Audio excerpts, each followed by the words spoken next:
What if I told you there was a group of warriors so absolutely savage that just 160 of them were considered more valuable than an entire kingdom's treasure? These Scottish death dealers didn't just fight battles, they ended bloodlines. For over 300 years, they were Ireland's ultimate weapon. Kings would literally bankrupt their kingdoms just to hire them. Their signature move, a single swing of their battle axe, could split a fully armored knight clean in half, helmet to horse. One swing. And the craziest part? It all started because some Scottish king thought 160 mercenaries would make a nice wedding present. That gift accidentally created the most dominant killing machine medieval Europe had ever seen. Stick around, because this gets absolutely insane. Picture this. You're an English knight in full plate armor. You've trained your entire life for combat. You've survived dozens of battles. You consider yourself unstoppable. Then you hear it, that rhythmic thud of hundreds of boots. You look across the battlefield and see them, walls of chainmail, each man holding an axe that's taller than you are. These aren't ordinary soldiers. These are Gallowglass. In this video, you're going to discover why English chroniclers literally wrote about these warriors with shaking hands, why their own allies were sometimes more afraid of them than the enemy, and the shocking military innovation that made them completely unstoppable for 3 centuries. But first, that wedding story I mentioned, it gets way darker than you think. 1259 AD. The Hebrides Islands of Scotland. This isn't some peaceful political marriage, this is a deal with the devil. King Alexander III of Scotland has a problem. His daughter Cecilia is marrying into Irish royalty, but her new husband controls one of the most violent regions in medieval Europe. She needs protection that gold can't buy. So Alexander does something unprecedented. Instead of sending treasures, he sends 160 of his most elite killers. Warriors who are part Scottish Highland clan, part Viking berserker. Think about what that means. These aren't mercenaries looking for a quick paycheck. These are professional death dealers whose ancestors spent generations perfecting the art of brutal, close-quarters combat. The Scots called them Gallowglass, foreign warriors, but that's like calling a great white shark a swimming fish. These men were the product of centuries of clan warfare mixed with Norse raiding culture. When they stepped off those ships in Ireland, they weren't just immigrants, they were an invasion force that would reshape medieval warfare forever. And their new Irish employers had no idea what they'd just unleashed. Let me explain exactly what made a Gallowglass so absolutely terrifying in combat. Their primary weapon? The Sparth axe. Imagine a medieval wrecking ball on a stick. 6 feet long with a blade that could cleave through armor, bone, and everything behind it in one swing. But here's the tactical genius. They didn't just carry axes. Each Gallowglass wielded what military historians call a weapon ecosystem. Long spear for cavalry charges, claymore for close combat, throwing darts for the kill shots. And get this, every single Gallowglass traveled with 2 support personnel. One guy to maintain his weapons and armor, another to carry supplies and watch his back.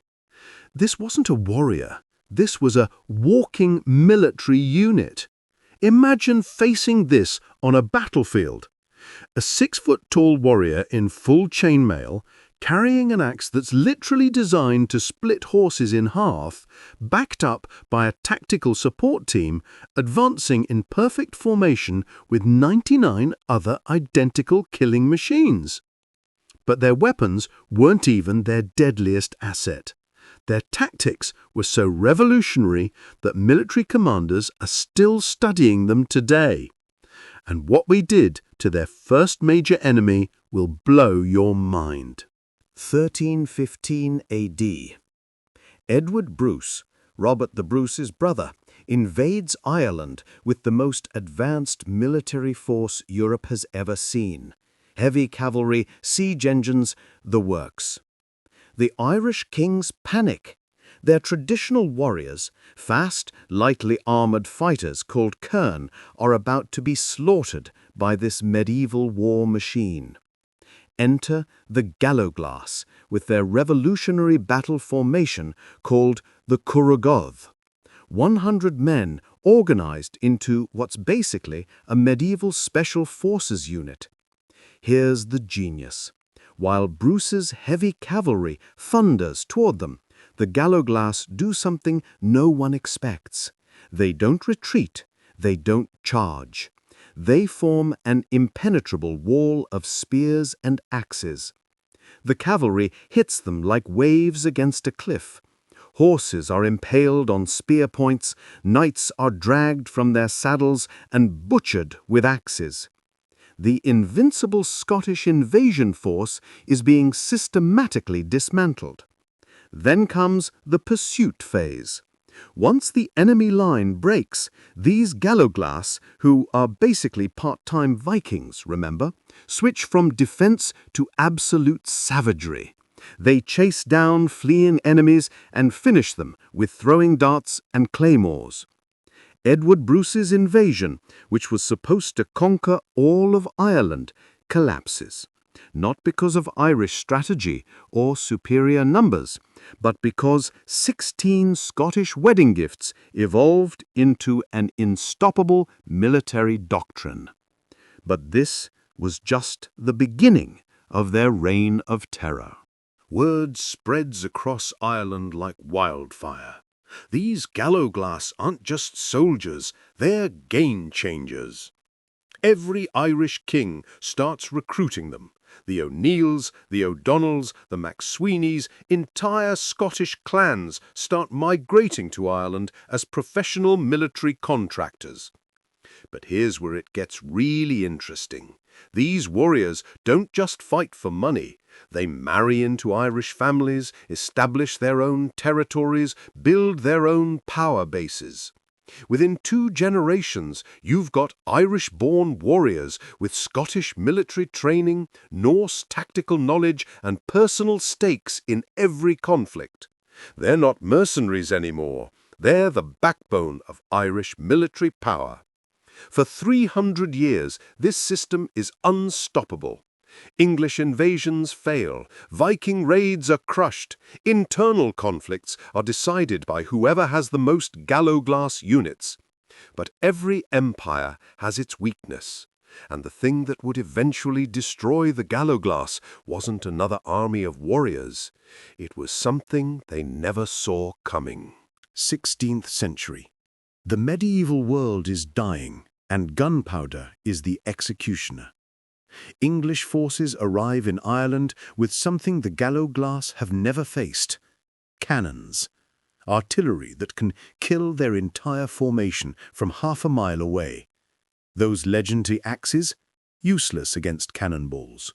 That impenetrable spear wall gets shredded by musket fire before they get within 100 yards of the enemy.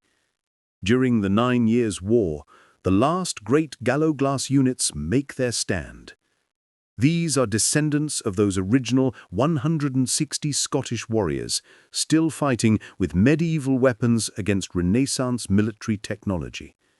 They charge English gun lines, knowing they're going to die, not because they're stupid, but because for 300 years, charging has always worked. By 1603, it's over. The military tradition that shaped Irish history for 3 centuries is wiped out in less than 50 years. But their legacy, that's a different story entirely. So what happened to the bloodline of those 160 Scottish warriors who arrived as a wedding gift in 1259? Their surnames are still all over Ireland and Scotland today. Their tactical innovations influenced military doctrine for centuries. Their story of professional warriors adapting to new environments is still studied in military academies. But here's the real kicker. Those original 160 warriors didn't just change Irish military history. They proved that sometimes the most devastating force isn't the biggest army or the richest kingdom. Sometimes it's just 160 professionals who are really, really good at their job. The Gallowglass remind us that legends aren't born from fairy tales. They're forged by people who master their craft so completely that they reshape the world around them. If you're sitting there thinking, "Holy crap, how have I never heard of these guys before?" Smash that subscribe button right now, because next week we're covering the Varangian Guard. And trust me, Viking bodyguards for the Byzantine Emperor makes the Gallowglass look like a warm-up act. Drop a comment right now. What other forgotten warrior cultures need the spotlight? I'm talking Mamluks, Janissaries, or something completely different. And if you made it this far, you're officially part of the Warrior History crew. Welcome to the Brotherhood. See you in the trenches next week.